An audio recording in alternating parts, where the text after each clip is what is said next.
Good morning. Good morning, one and all.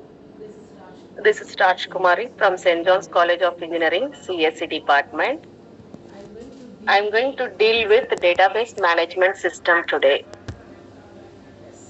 Yes, database management. What is meant by data? Data is nothing but it's information, collection of information which contains in a particular area. The data management, where the place, database is the place where the data is being stored. And the database management is nothing but it contains information about a particular enterprises, maybe the collection of interrelated data. Say, for example, any banking service. All the data which is done in the bank, like transaction, deposit, and any loan allotment, that are all interrelated to the bank. That is nothing but collection of interrelated data. Next, the set of programs to access the data. It also comes under your database management system.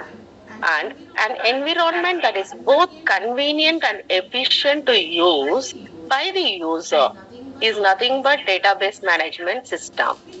We have some applications in this database management system. Of course, we have a lot of applications, but today we are going to discuss some of the applications about the database. The first one is banking system. In banking system, the database management system plays an important role for updating or depositing the amount or withdrawing the amount by many users. Huge amount of data is being stored in the database. And next one, airline. Airline reservation and scheduling will be saved in the database.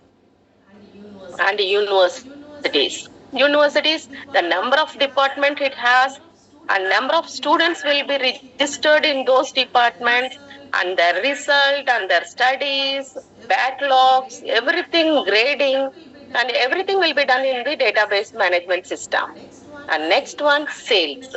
In a supermarket, a customer product purchase, how much the product is being sold, how much the product is remaining, how to overcome those problems, how much has been purchased, what is the gain in the particular day, and profit and the loss in the particular day will be calculated and stored in the database management system. And the next one is manufacturing. The manufacturer or the factories which creates the product, invents, orders, and based on the supply chain. These details are also saved in the database management system. And last one, we are going to see about the human resources, where the employee records. For example, if you take a company, there the records about the employee salary tax deduction, and how much they are getting PF, HRA, and so on. So all those details will be stored in our database. Database can be a very large one, and database touch all the aspects in our life. Yes, we have some application programs example. If a new student, say for example, we go with an education institution. If a new student is added, or new instructor is joined, or new course has been allotted, all these details will be again saved or updated in our database management system. And register students for courses and generate class rosters and their marks, grades based on the GPA, that is grade point average for the particular student will be calculated and stored in the database system. And next, we have some drawbacks in this database system also. Till now, we have seen all the positive views of your database system. We have to know the drawbacks also, the negative view of your database system. So, for example, data redundancy is done in your database. That is nothing but multiple file formats or duplicate of information in different files. which will occupy a lot of memory space, and the time consumption will be taken more. And the inconsistency also takes place in your drawback. Next, difficulty in accessing data.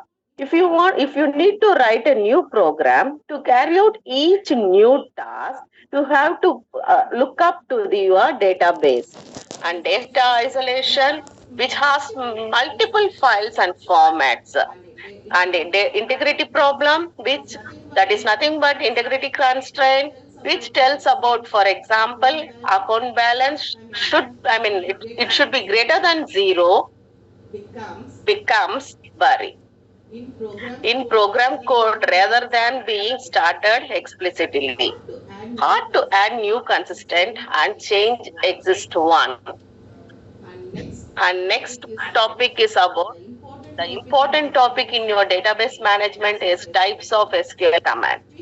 We have 4 types of SQL commands, that is data definition language command, data definition language, that is otherwise called as DDL, data manipulation language, DML, data control language, that is DTC, and transaction control language.